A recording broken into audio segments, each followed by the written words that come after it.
over to you. Thank you, Carol, for joining us today. Thanks for having me back again. I was here a couple of years ago doing a presentation on my mixed media collage, which is a lot more colourful than the work that I'm going to do today. This demo tonight, it's a bit of a taster for the workshop that I'll do later in May. So, I was asked earlier, how did I get into using the papers in the mixed media collage?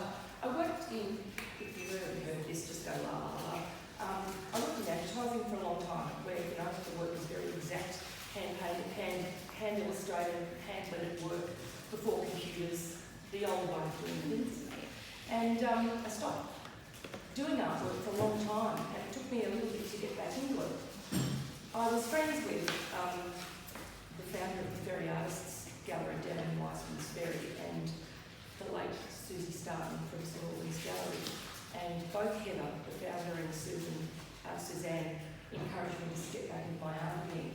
So sitting at the kitchen table, I'd sit and doodle and draw away and all that sort of thing. And I went off to a workshop with an artist called Judith Wright. And Judith's work was completely different to anything else I've ever seen. It was all collage, using beautiful papers, it was mixing up the work. Fabulous work. Yeah, well, you'll know just how dynamic they are and how interesting they are. We did all sorts of fabulous things in these workshops, used all sorts of different, beautiful materials. Some were very commonplace and some I'd never seen before, particularly the gorgeous Asian papers, the mulberry papers and the rice papers and those.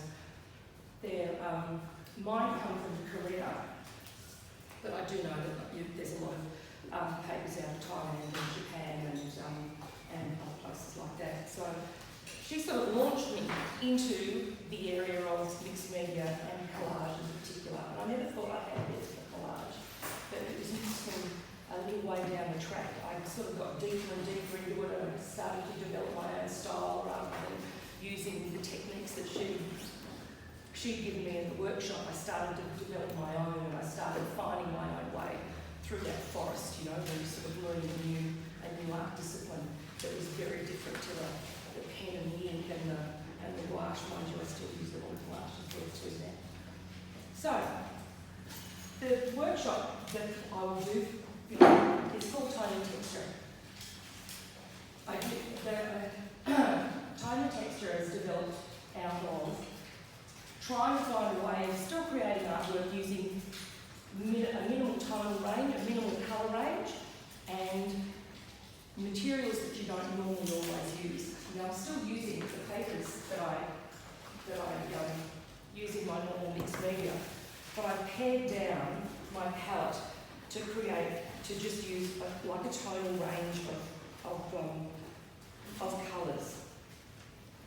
So I give myself a criteria of using maybe 2 or 3 papers, maybe 2 or 3 colours, and then Indian ink, black Indian ink and white alcohol ink, and another couple of total colours. So I keep the colour, the chroma, and the colour tight, but it's also all about the texture.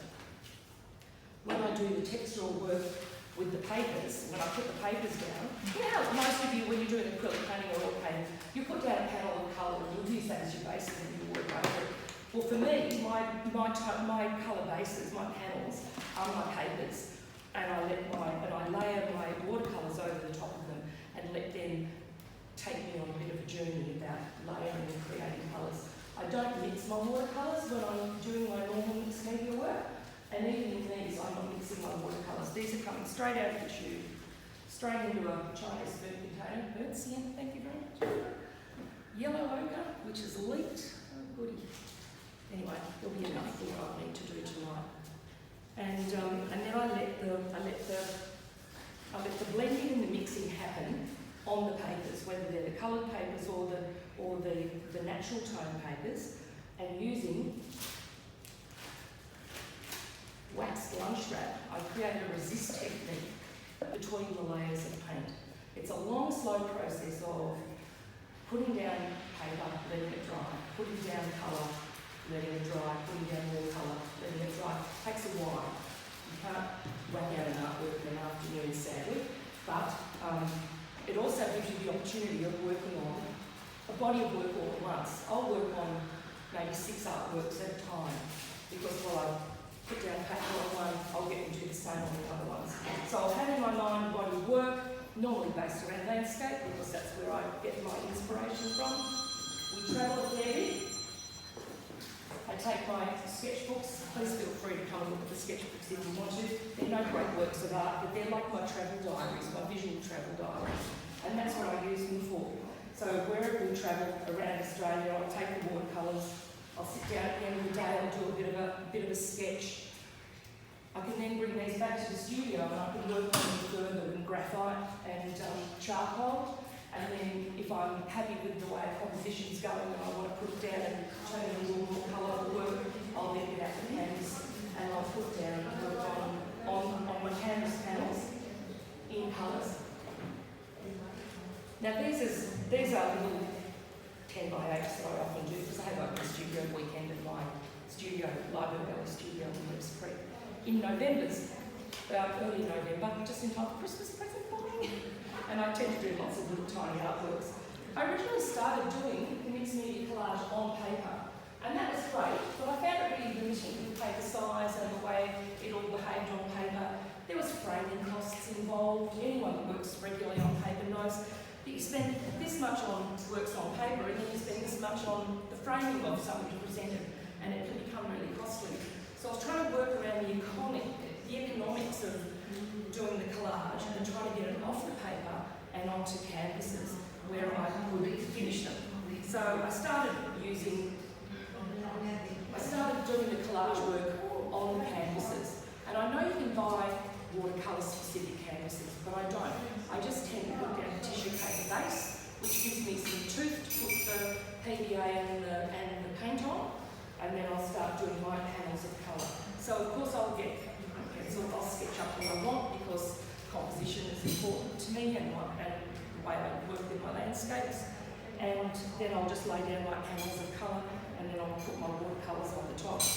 This is a slightly more colourful version of the tonal ones that I've got here today, but I've still got 2 or 3 varieties of paper in these tonal ones. You can see these very easily. Right, that's a bit flary, isn't it? If I hold it up over here, it might not be so much.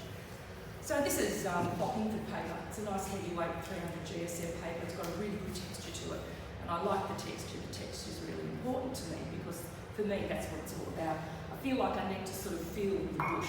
It's all about interpreting the bush, and I really like that whole idea of feeling the textures and seeing the textures. I like the idea of visual texture as well as the tactile ability to touch something, to feel something. And we don't normally rub our hands over artwork, but your eyes do, and if you can see all the textures in it, it sort of replicates that.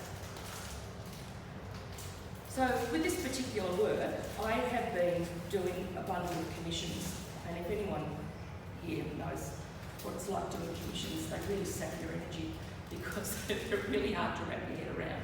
What somebody else is thinking, I want you to do this for me, and you've got to put yourself in their shoes, and it's a really hard thing to do. And I've done a series of commissions. Happily they were successful, but I needed to do something really free and quick, and I just needed to sort of blow the cobwebs out and get some gestural mark making back again, and something a bit freer. So I started doing these tonal landscapes. Now these are landscapes taken from the commissions that I did. So instead of labouring over all the trees and all the different colours of paper and paint and stuff like that, I set myself that criteria of two or three tonally suitable, tonally compatible papers, 2 or 3 tonally compatible colours to the papers, and then putting the marks back down, the gestural drawing marks back down with the ink, and seeing how the alcohol ink played out with the being alcohol. It's hard to do the same thing twice.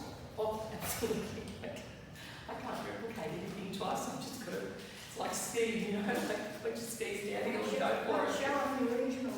I don't. Well, but the thing is, I don't think it's. I don't know. For me, it's not important for me to replicate the same thing over and over again. But I don't mind, when it's commissioned, you're not going to do the same one again anyway, are you? But I don't feel the problem with going back and using your original sketches and starting again with the same inspiration and the same information and doing different work from there. Many artists, many of our well-known artists produce the same thing over and over and over again. They do. So, and whether that's a search for perfection or whether it's the fact that that's their views and that's what floats their boat at the time as to whether they do it. But I think as long as I'm not trying to produce the same thing over and over again for different people, I'm wanting to see how far I can push that concept too. So go back to the original sketches, go back to the original photographs that you took, go back to being in that place, start again from scratch using that information and seeing where else it takes you. So this was a really good exercise after having done commissions with the full colour, lots of gouache detail and all of that sort of thing. I pared it right back and I just did something a bit more free. So that's basically what the tone and texture will be. And the reason why we'll do a workshop in this is because it's something that's achievable in a few hours during the course of the day, During the course of the workshop, we'll do things in stages. There will be work, and the work will happen quite quickly, but we'll have to stop, have a cup of tea, wait for it to dry, go back and do the next layer. So a lot of the work I find with my work particularly is patience. Stepping back and letting it dry and then going back in again with a fresh eye and doing a little bit more. So something else for a bit. Inspired by bushfire places. well, it's not. Well, yeah. Because Yeah. that sort of takes away the colours in itself. It does, doesn't it? It gives you these other colours. So Well, is that something that you were aiming at? Not aiming at, but it sort of occurred just by its own course. As the bushfire takes away the colour in the landscape and pairs it back to a tonal range, taking away the colour in the painting and pairing it back to the tonal range, still with the structure of the landscape of the trees and the rocks, you're replicating the same thing, aren't you? Visually replicating the same thing. So It does have its own beauty too. it does, yeah, it does, absolutely. And the same with this one too. I mean, all of these larger trees, we'll get a bit naturalistic on here too. These large trees are eucalyptus. They're blackbuds. And they're very old blackbuds. So they've been scarred by fire and termites over, hundreds of years anyway in this area. It's down at the back of Mildura in a place called O'Hara's Creek. I went wandering with a young man that wanted a commission because he was into arboriculture and worked with my husband in the national parks, and he was a real outdoorsy boy. He was trying to toss up his mind about what he was going to spend his money on. Was he going to buy himself a new gadget, or was he going to buy a piece of artwork? And he commissioned the artwork instead. 27-year-old boy, commissioned an artwork around his passion rather than, buying something for his car. And I thought, gee whiz, I've really got to put every effort into this one. This is a really big, it's a milestone decision for him to buy artwork, commission artwork rather than buying a gadget. So, there was a lot of work in that. So anyway, happy to answer questions if anyone has questions.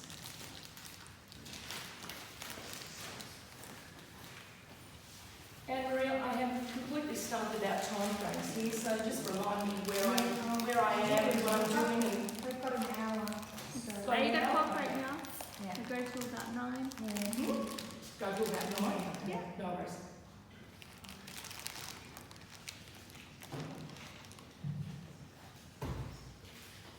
The next bit might happen all a little bit quick, but anyway. So what we've got here, I've had to set up 4 small artworks for you so I can show you all the different stages. There's the stage of drawing up and papering. There's the stage where the paper's dry. And then there's the next stage where and I put the, go back to the beginning. There's the stage where I've just drawn up. There's the stage where the paper's gone down and I can put down my watercolour paint and use my wax paper to create the if I was going to do another layer of paint over the top. But I'll still do this with you tonight because it'll give you an idea how simple the whole process is. The next stage, and these two are at the same place, so it gives me the opportunity to do the ink work twice with you. The paper, I have put the paint down, and the paper, but I've left paper free. I want some blankness to my area here. I don't want the entire thing completely flooded with colour, because the negative space of the white paper gives that sense of air and lightness and a bit more balance to it. It doesn't need to be completely covered in paint for this particular purpose. I would normally put a blue sky in, you know, my usual bright blue skies. But it's over this section, these ones here, where the paper's gone down, the paint's gone down, the resist techniques happen, and you can see the fabulous textural feel. This is a very, it's really funny. Somebody said to me, oh, this is really high school. And I thought, yeah, it might be, but it's still a really valid way of creating something, you know? Just because it's the sort of thing that you do in high school doesn't necessarily mean that it doesn't have its own authenticity. So I like text is so important for me. It's about the landscape. It's about feeling like you're sitting on the rock and you're touching the bark of the tree, and it sort of completes that whole sensual experience of being outside, you know, eyes and hands and all that sort of thing. So I use the paper, nicely scrunched up, but not too scrunched up, and I reuse my paper over and over again, because when I'm creating a body of work, I don't know if anyone's tried to find this recently, but wax paper is really difficult to come by. So, yes, it's very difficult to come by, and it's not cheap to buy, and about the only place to get it is on eBay, and they fleece you like crazy selling it. They don't make lunch wrap anymore. Well, they should though, Yvonne, shouldn't they? Really and truly, because it's such a useful thing. Anyway. But I reuse my paper over and over again, because I find that as I'm using the paper, as it dries out after I use it, I can then reintroduce colour that I used on the painting previously back into the painting again. And then it layers and layers and layers and layers, and it just adds just more visual interest to all the background, all the colours in the background of the work. So these two here will then have the Indian ink, good old Indian ink,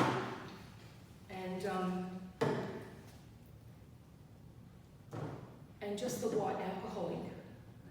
I do have some Art Spectrum burnt sienna and sepia ink here, which is always good to splash around at the end for a little bit of tone. But my tools to put the inks down with are quite unconventional as far as painting goes. I make reed pens out of the Phragmites, the common reed that we have in the wetland around where our property is in Webbs Creek. And we have chooks and guinea fowl. Fowl feathers make great quilts. So I cut the ends of these. Shall I hold these there for you, just so you can see them? So I use the quills and I cut a tip off the quill. And very old-fashioned way of doing things, they don't really write terribly easily, but if you just want to use them to make a nice gestural mark, dipping it in the ink, it's a wonderful way of doing it. Or you can use the feathers as well too at the top to create nice, lovely carvy and curvy sort of marks with the different inks that you get really lovely textures and tones and things. That's why it's called tone and texture. Anyway, I might start just by putting some paper down on this first one here and show you how easy it is. Watered down PVA. I'm going to turn it back this way, so just sorry. That's fine. Hopefully, Roy can work upside down. I think I'll maybe lift your shoulder a bit. If you want to, yeah. Let's see how it goes. I've got a long cord. Good up. Do you want me to put this stuff on the other side? Oh no, Because I can do that if you want me to. what brand of Indian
chances are they're just wanting They black ink. Yeah, they just want black ink. Yeah. Pigment comes from it, yes. Yeah. Okay, that's interesting. That's interesting. Some of the people just, you know, will do Diluted PVA. But you've got to Yeah. make sure it's not Water. any water or Room anything. water. Ah, half and half. Sterile. Basically Sterile, sterile. yeah. Heather's all of the booking. Nervous. I don't know too much about that. Oh, well, that's not a permanent tattoo, it's just a. We have clean skin. Right. I've got my thumb with the Oh, yeah. I've got one tiny one. Okay, I'm just going to start by laying down the paper on this particular little panel of artwork. And it's as simple as, I'm not being too fussy about shape and form, because the whole idea of these particular ones is the fact that they're just nice and quick and interesting, and I haven't dropped anything, have I? No, I haven't got it. There it is. I've pre-torn these so as not to take up too much time. I'm It's literally like just, a jigsaw puzzle almost. You've got your picture that you've got in your mind, you've drawn that, and then yeah, I'm tearing following my the marks. canvas to fit the Yeah, drawing. yeah. Tearing them to fit. It's a little bit like paste by numbers at the moment. But for this particular one here too, I haven't been too particular about the shapes of my tearing either. In my larger artworks, the other mixed medias that I do, I'm pretty conscientious to keep my torn paper to the size of the areas that I want to put down. But when it comes to these, if they just don't quite fit, it doesn't really matter, because the whole idea of this is to be a little bit more spontaneous and fluid. That's exactly right. Fluid. So you're just producing something that's a little bit more fun. And this is an exercise in playing with materials and playing with techniques rather than, having something fabulous. Learning, it's a learning thing. Well, they are fabulous. Well, by some nice fluke, some of them work quite well. So I've got diluted PVA here. It's just half and half. And unless I'm gluing down a really heavy weight paper, and I've got some really heavy weight papers at home that I sometimes use for tree trunks if I want that extra relief or texture. Some things I'll glue down to full PVA if I really need that extra strength. But with these lovely, nice, fine, see-through, diaphanous ones, the Henri painters and things like that, it doesn't really matter too much about how heavy they, you don't need a heavyweight glue, because you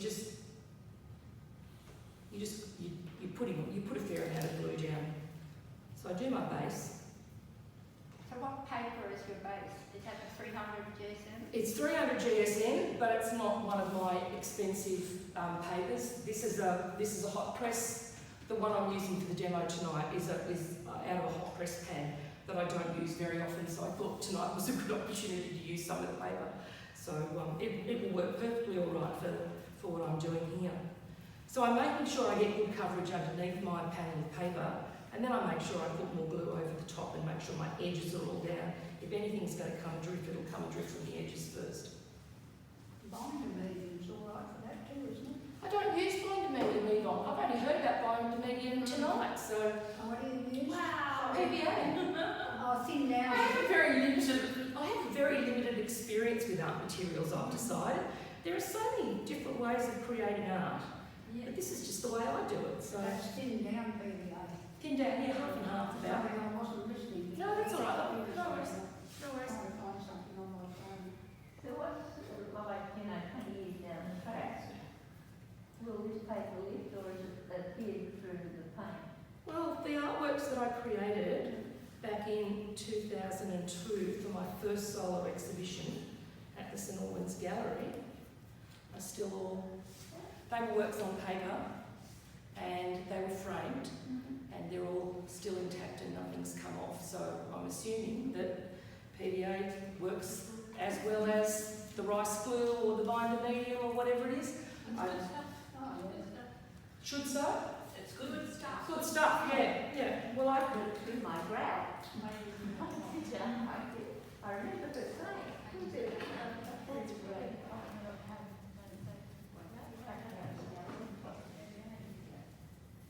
Actually, PVA is really strong. it is, isn't it? Yeah.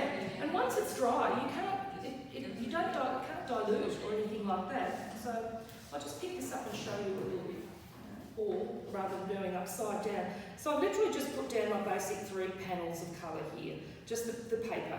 I chose this paper because I had a nice little bit of it and I thought, well, it'll just give us a bit more visual interest. It's still within that warm tonal range. It's not really much of a big deal. And I'll now paste my little tree that I've torn over the top of that. That will then dry. It may or may not dry enough tonight for me to do something within the hour, but I'll move on to putting colour onto that one there. You can. And the areas you don't paint, or you leave blank, Yeah. and you put that glue over them. Yep. Does that by you paint them there? No, the watercolour goes over it perfectly well. And so does the ink and the other. That doesn't discolour your time. No, I've not noticed it. The work that I did 2002 is still holding up. And that work's not varnished either. The work that I've been doing on canvases, because these don't go under glass, I have to varnish them. Now I have to spray varnish them because if I wet wiped varnish all over watercolour and gouache, you'd know where it would all end up, wouldn't you? Dripping off down the side of the thing. So I have to spray varnish. So these get multiple coats of varnish. So I'll start off with a matte varnish and I'll do my first spray with matte, and that will actually change the colours. Yeah. Once it goes on and it goes on wet, the paper underneath tends to come up through the layers of watercolour, and some of the watercolours, depending on how translucent they are and how well layered I've got them, will either deepen or lighten with the varnish that goes on.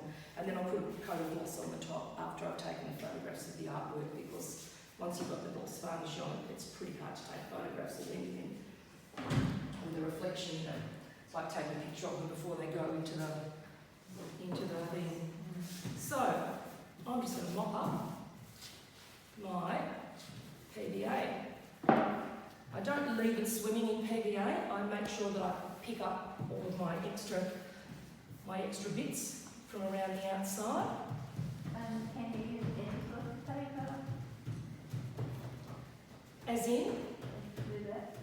well, you can. I suppose it depends on what you want to achieve. The papers that I'm using are the ones that I like to use on a regular basis. They're all of the Asian papers because they're fine, they're thin, they glue down really easily. You can layer them, they take the watercolour really well. Because they're not sized and they don't have a varnish on them either, like a magazine does, they'll take the paint really well too. They will take the paint really well.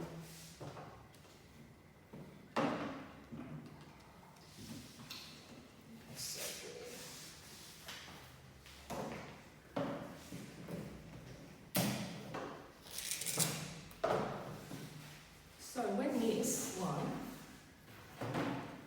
one dries, I'll then do the watercolour on it, and then at the end, I'll trail some watercolour along these branches.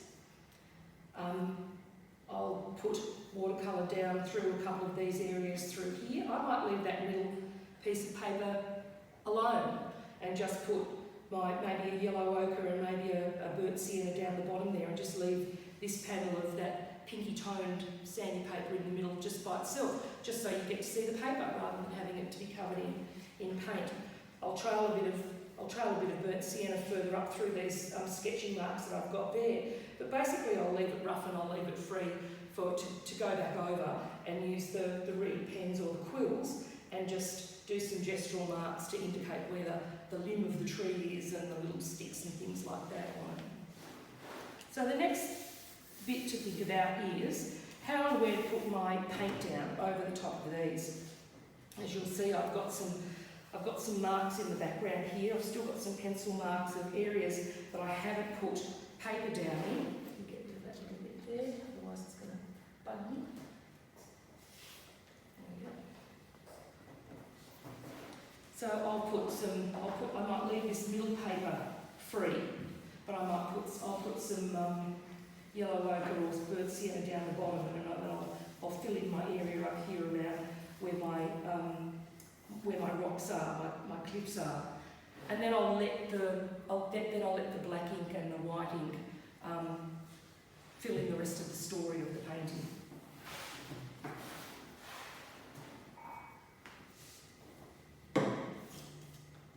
This is the only time. The second time I use a brush. The first time I use a brush on these is when I'm laying down the glue. The second time is when I'm putting down the colours. Let's see what yellow ochre is.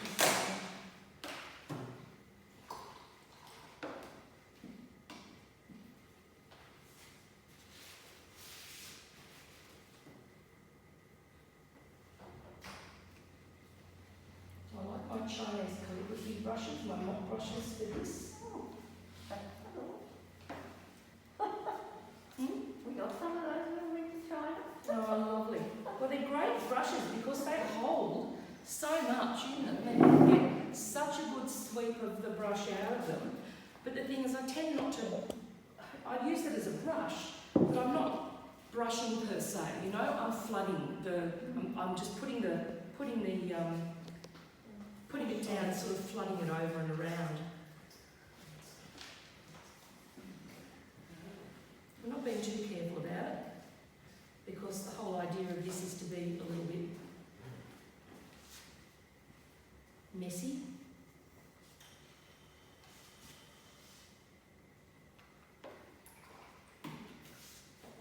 And then while that's there,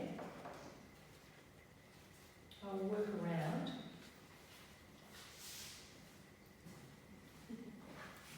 with my burnt sienna and just put that around. And if it floods in together and starts to join, well, that's fine for this purpose here, because I don't mind a little bit of blending happening. I might put some more colour through that raw sienna paper. And I'll put a bit more through there. I'll wet my brush, and I might just drag a wet edge of the brush along so it leads up a little bit and creates a nice little... So I've still got the paper. I haven't completely covered the paper with my paint, but allowing the wet brush to move along it, it's sort of bled itself into one another. And this is where this comes in. Put this down, tap it around a little bit, and then when that's dried, I'll have those lovely textures that are already present in these ones just here. So I won't pick this up and show you because it's all wet, so please come and have a look if you want to see it. That will probably be dry by the time I get home tonight, but it won't be dry before we're finished. Do you need more water? This might be. No, that'll still be fine for the ink, I think. Thanks, Anne-Marie. So that's the texture I get from using the wax paper. Now, a few people, there are a few artists that do use this wax paper technique, and I learned it from Judith Wright at that workshop that I did years ago. I'm sure it's not a tool that she uses, it's not a technique or a tool that she uses on a regular basis with the most of her work, but at the time of the workshop she was doing that and it was quite good. I've been to other workshops where people have used glad wrap to do the same thing, but I found the difference between glad wrap and paper and the wax paper quite different. When you can crinkle up the wax paper, you get all these nice little odd shapes.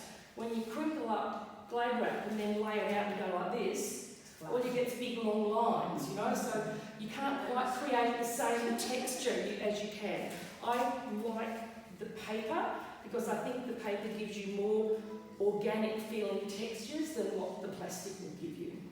But some artists use the long lines of the plastic wax, you know, the glad wrap to resist technique to their advantage too, if they're wanting to create a lineal impression in their artwork. You do tend to get the lines being dark and the areas being light. Yes. This one you get the other way around. You get it the other way around. Yes, absolutely. So where the paint tends to stick, and as you can see, have a look at that paper there, Deirdre, because as you can see, some of the paint stays on the wax paper, and then you can retransfer it off to another artwork later on. So you're sort of like re-impressing the artwork. So you get little flecks of different colours everywhere, which just adds to the visual texture. It's eggshells. Yeah, it is, isn't it? Yeah. And you can scrunch it up really finely if you want a really fine texture, or you can just give it a light scrunch in your fingers if you want large, big pools of, you know, like, for instance, if you're doing a sky, you might not want a really fine texture on a sky. You might just want nice big pools to represent, you know, give you the impression of clouds or you know, whatever. But if you're doing some finely textured rocks or a finely textured foreground or something like that, you can scrunch it up to however well you want it, just to give you whatever. It's a nice way of playing with it too, you know, like you get to know which paper, which scrunches work well on what, you know. So Carol, did you say it's like a baking paper? It's waxed lunch wrap. And we used to have wax lunch wrap in our lunch boxes all the time. They stopped making it. You can't buy it in Australia. You can only buy it on eBay from overseas. And greaseproof paper. Greaseproof paper doesn't do the same thing. No, it doesn't. My daughter discovered that when she bought me a box of greaseproof paper boxes, thinking she found wax paper, and it wasn't wax paper. I found it for you, Mum. I found it for you. The greaseproof papers you can buy anywhere, so she's done other things like that. We have makeup rooms like that.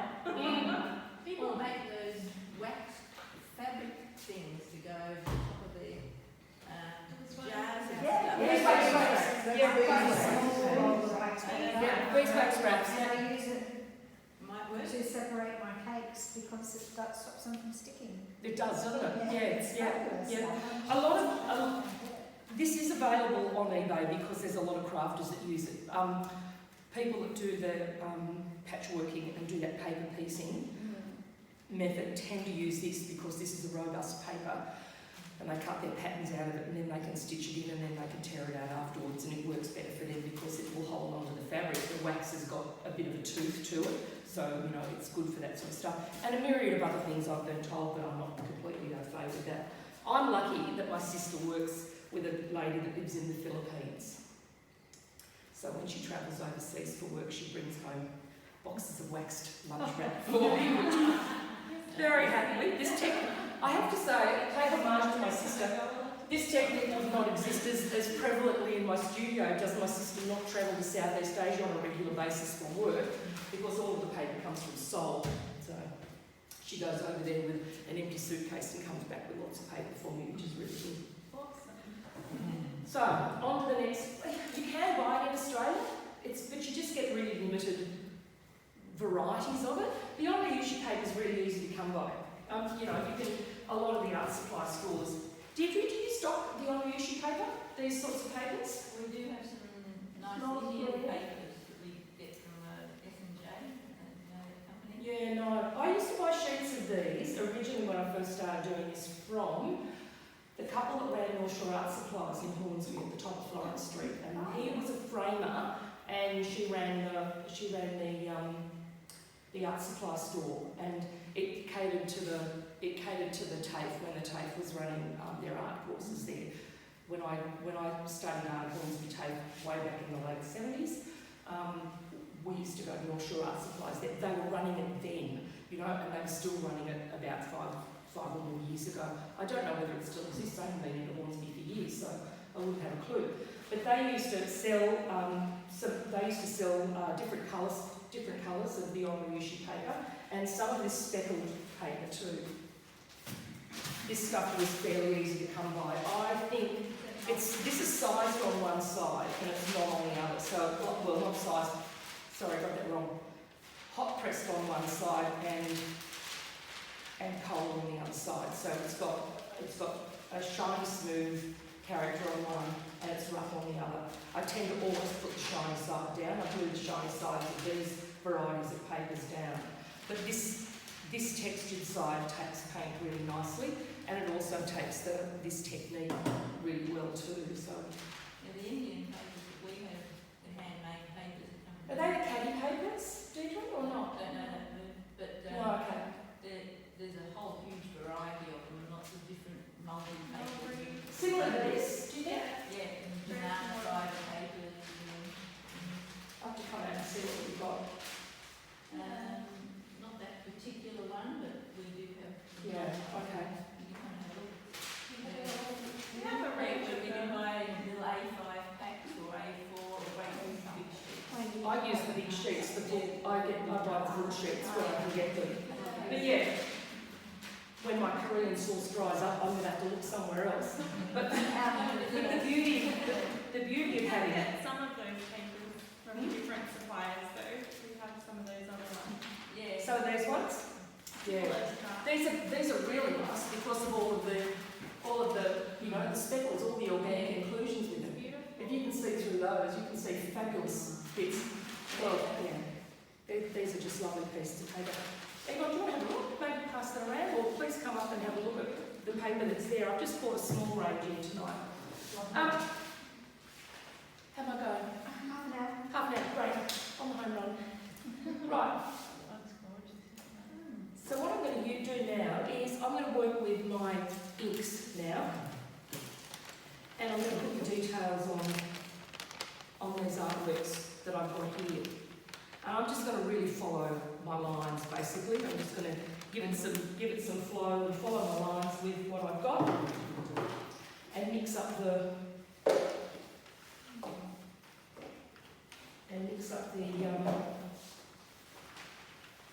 black and the white ink a little bit and see where that takes us. I don't know if people can actually see that one you're going to work on there. And if you hold it up closer to the camera, maybe that one there, and see the texture of the wax paper that's been on that. And there's some really textural paper in this one as well too. I put some very textured papers down. So I'll use my, I don't know if it's Indian ink, and they're whites, these are blacks. And I'll just work with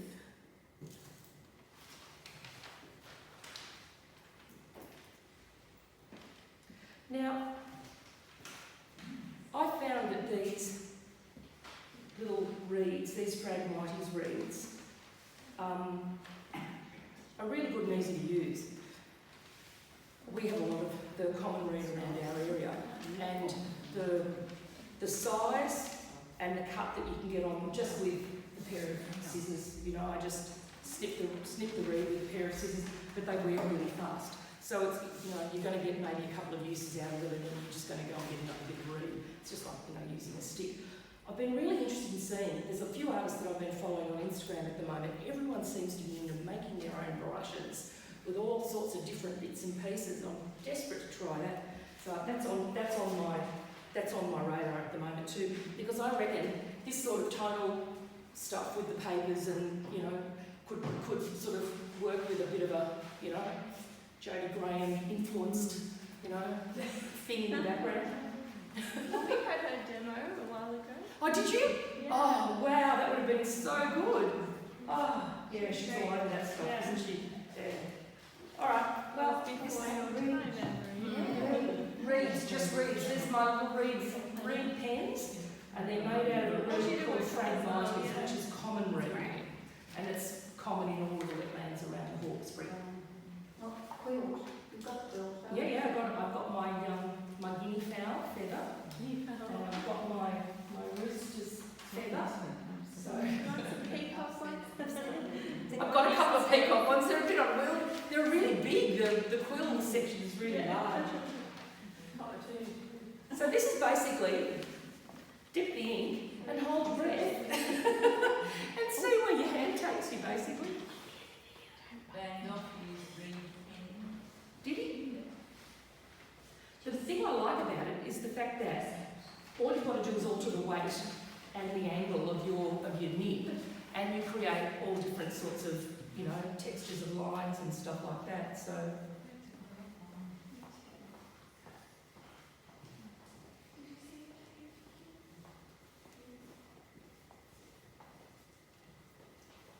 Margaret McKitter, when she used to come to life drawing on her way, she'd pick up a few sticks out of the garden. Fabulous. Life drawing, she always drew with ink. Life drawing.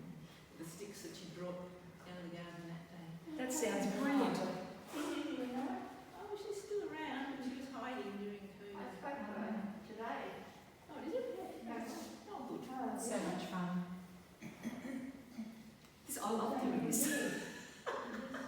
So when you pick the reed, is it soft and wait for it to dry hard, or is it already a hard reed? It's a fairly hard reed to start off with, to be honest.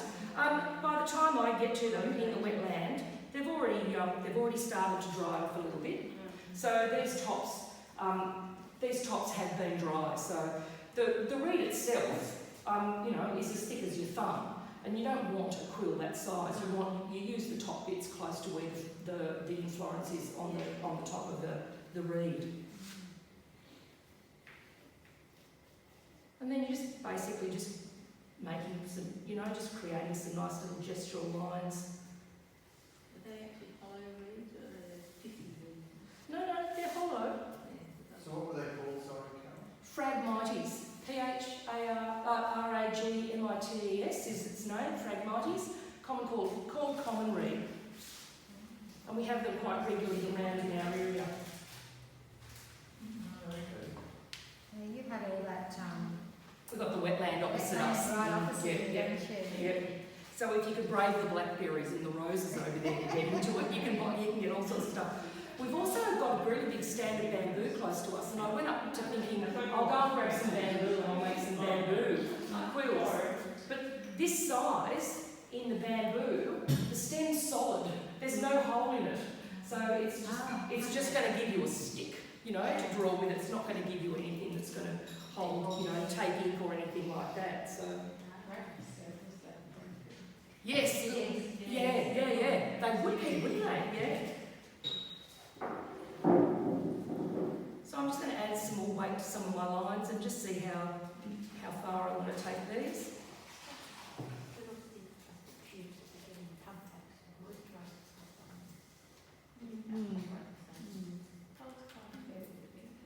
Yeah, it does. I keep dipping. You know, you make a mark and then you'll go back for more, basically, because otherwise you just get lots of scratchy lines.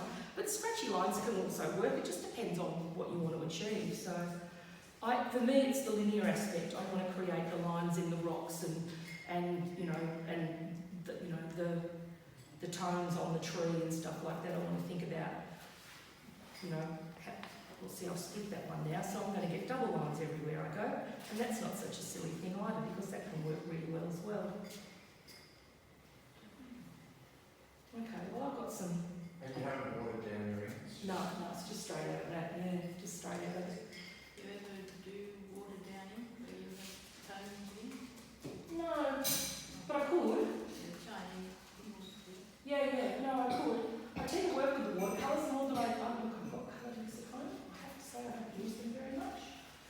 But I've got most of the black ink. the black ink. The black ink I water down. If I'm using the black ink as a background for an oil pastel drawing or something like that, that's when I'll water down the black ink. Or I'll use that quink ink, the ink that goes into the pens, because it's much more. It's not as heavy as the black ink is or the ink is. So yeah. Turns into two colours. No, but we use that straight out of the thing. So if we're doing I've done some drawing with oil pastels, and then you wash the background with the quink ink, and it fills in your bits that you haven't done. So, I've done it for a long time. I'm playing with the printing.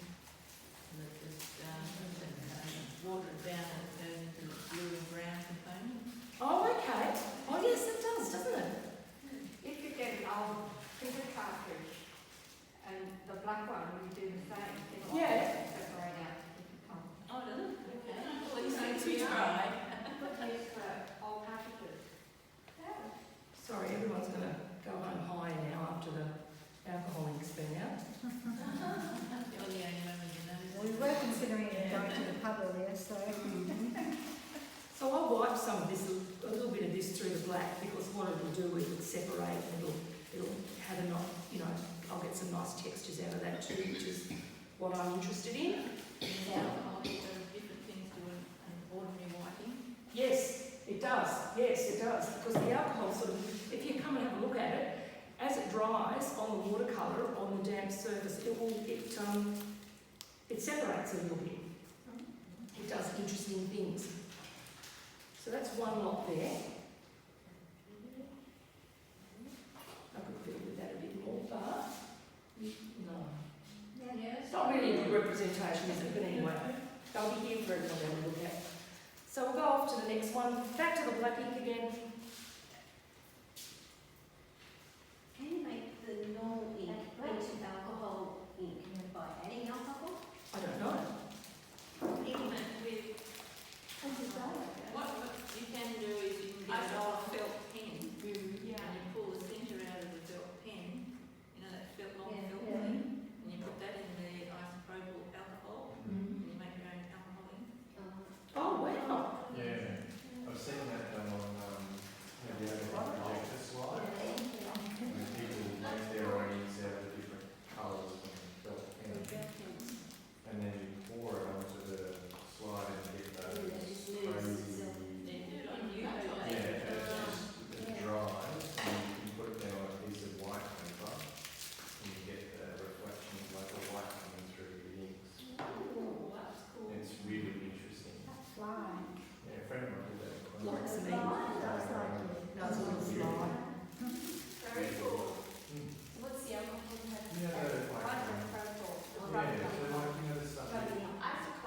Yeah, icicle, the stuff you put on. People use that in pouring, doing the acrylic pouring too, don't they? Yeah, so you just get maybe little shot glasses, little plastic shot glasses. You can't, but they can't make that anymore. Oh, yes. Maybe You I'm not. can go to a Some of the craft magic store, shops, It's a isn't it? little fly. and you just take the Yeah, texture, she's passing it like around. a cheap packet of felt pen, What are you doing? and you take the middle bit out, and you put it in the, pour it in the alcohol, and you just let it sit. Yeah. And the alcohol takes all the ink out, and you've just got all these different colours. In a little squirty bottle. Costs You you drip it like on $5. your UFO paper. Yes, alcohol is really expensive. Yeah. So you make your own. Don't think it's alcohol you want to drink though too. No, different types. Yeah, completely. Rubbing out. Don't go there. Done with red wine. Not going to. Oh, Yeah, yeah. I've seen people make very well. I've got a tiger vodka. Can you add gin or anything like this to these inks? And If you want to waste your gin. If you Yeah. want to waste your gin. It will evaporate in some it will interesting evaporate. pattern maybe. Practice. Haven't tried. Why not use method? Method. What if it's old enough? Can you use it then? Well, method is ethanol, isn't it? What if we use the old methods? That was method. Maybe the smell. Yeah, it did stink, didn't it? No, I think that's. It's nice because it actually naturally goes off to a pink tip, doesn't it? You just, you know, you just lift it and roll it, and you get, and as the ink runs out in the quill, you know, you get that little line that trails, and you get those lovely little squiggles that replicate just looking through the bush and seeing that light and the way those, that you know, the sticks in the distance sort of like shimmer a little bit and change shape. And so the good thing about the quill is the fact that you can alter, you know, you can alter the weight on it, and you can roll it around on the sides, and you get these lovely little twiggy sorts of sensations out of it where you can, you know, just add more bush into your artwork. Lots of trees in the background. In lines over lines. And then we can add some highlights with the alcohol ink.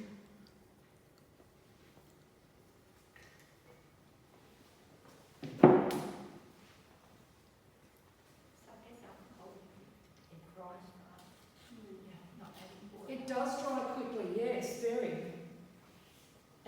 separates with the other, with the Indian ink, the black ink. So you get these nice little different shimmers and bits around it. And of course it drips everywhere, so there you go. The frayed whiteys need a delicate touch, otherwise they start to break on you, so you need to be armed with a few. But it's just a nice little, it's just a nice little technique if you want to do something free and, you know, like you're bogged down with your discipline and you want to do something a little bit, you know, who cares? Relax. Relax, that's the word. That's exactly right. I want to do something a little bit more relaxed and a little bit more fun and play around with some techniques. This is a nice way of doing things. And then you can finish it off and just put a couple of splashes of things here and there. And Oh, golly. That's creative. there you go. So that was the bird that was flying too fast and hit me. Well, I hope you caught my face when I saw that one. Oh, golly. Might have to rewind that one and have another look. Oh, Oh, here we go. we can save anything. It's very interesting though. Wow. That's intense blackness. So you can do some. I think it would stand. No, they always want to get that in Did you front of get us. texture at least? Put your wax paper over that. Oh, yes. I'm going to take it home because it'll go everywhere, but I will let you know how it went. Oh, that'd be Yeah, great. if you can send us Yes, please. because every mistake is an innovation, I reckon. It's Well, true. we're going to learn something from this one, aren't we? Meant to do that. It's part of the design. Well, but the nice thing about that is, all of those lines that are radiating out of that big blob in the middle are actually really nice. They can go over that blob. if you Yeah. want to put other things on. Absolutely, absolutely. Oh, I'm glad I got it from this angle. There we go. Well, there you go. That was the experiment. You always learn from something, don't you? So the moral of that story is, Make sure you make sure, look at, and now it's on. Excellent. Yeah, that's it. Bastard. Gosh. All good. It could have been a lot worse, yes, absolutely. commission piece. Could have been Yvonne. Yvonne might have copped the line. That would have been terrible, Yvonne, wouldn't it? Really and truly. Okay. So there we go. Well, thank you so much. Very entertaining. A bit of fun and a bit of fun and a bit of fun. So There you go. So don't forget to give me your names if you want to take part in this wonderful workshop. Yes. When's the workshop? It's Anne Marie March the knows. 15th. Have a look at your calendar. No. I'll have to let you know. I'd love to see you because we'll work on We'll be able to admire. It'll be here. yeah, well we'll Yeah, work it'll on be here. two. Yes, We'll work on we two will. A3 size artworks. So I'll give Anne Marie the material list, but a couple of boards with two, maybe A3, 300 GSM rough paper taped down, and we'll work on two artworks. Good work. That's because we knew the calendar. Oh, and that Dude. Oh, wow. Oh, Peter Griffin, right, okay, yeah. Pretty sure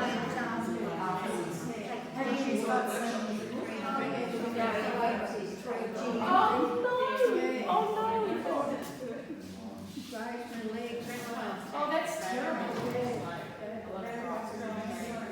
Come and do a close-up Slip here. on the stones move under your feet really good. And you go. Yes, they do, don't they? Yeah. Well, thank you, Carol. That's Thank you wonderful. so much. Our pleasure, our pleasure. Well, Yeah, let us send us a picture of them finished up, and that'd be great. I will, not a problem. Yeah. And we'll share it. Oh, that's the other one I did from there. Stubbs Waterhole. Oh, that's lovely. wax goes. That's lovely. I think we drove down to Stubbs Waterhole. I think I know that area. Yeah. Oh, no, because the borders from... Nice brush. Yeah, it's a nice old brush, but Karula. good mock brush holds a lot of watercolour and water, and that's what's nice about these brushes because they absorb so much. They're really good. But Phragmites reeds and quills and things, all to make the marks with.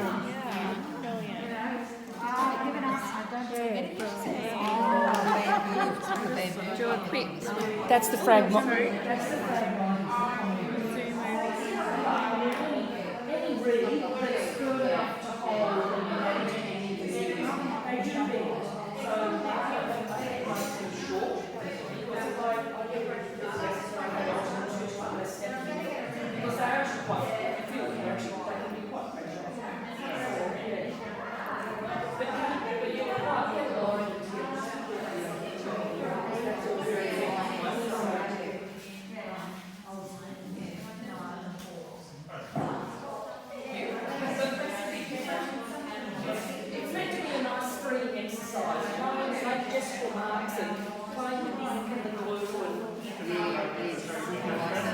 Yes, well, yes, absolutely. I think I'd like to try big stuff, and I'd like to try making my own brushes out of these sorts of things. That'd be fantastic. Yeah, when I do the text and texture workshops, I tend to we tear pages out of books and use the text as well as these sorts of papers, and then use feathers and bits of plant to dip in the ink and create marks with and all that sort of stuff. That's a bit of fun as well too. So.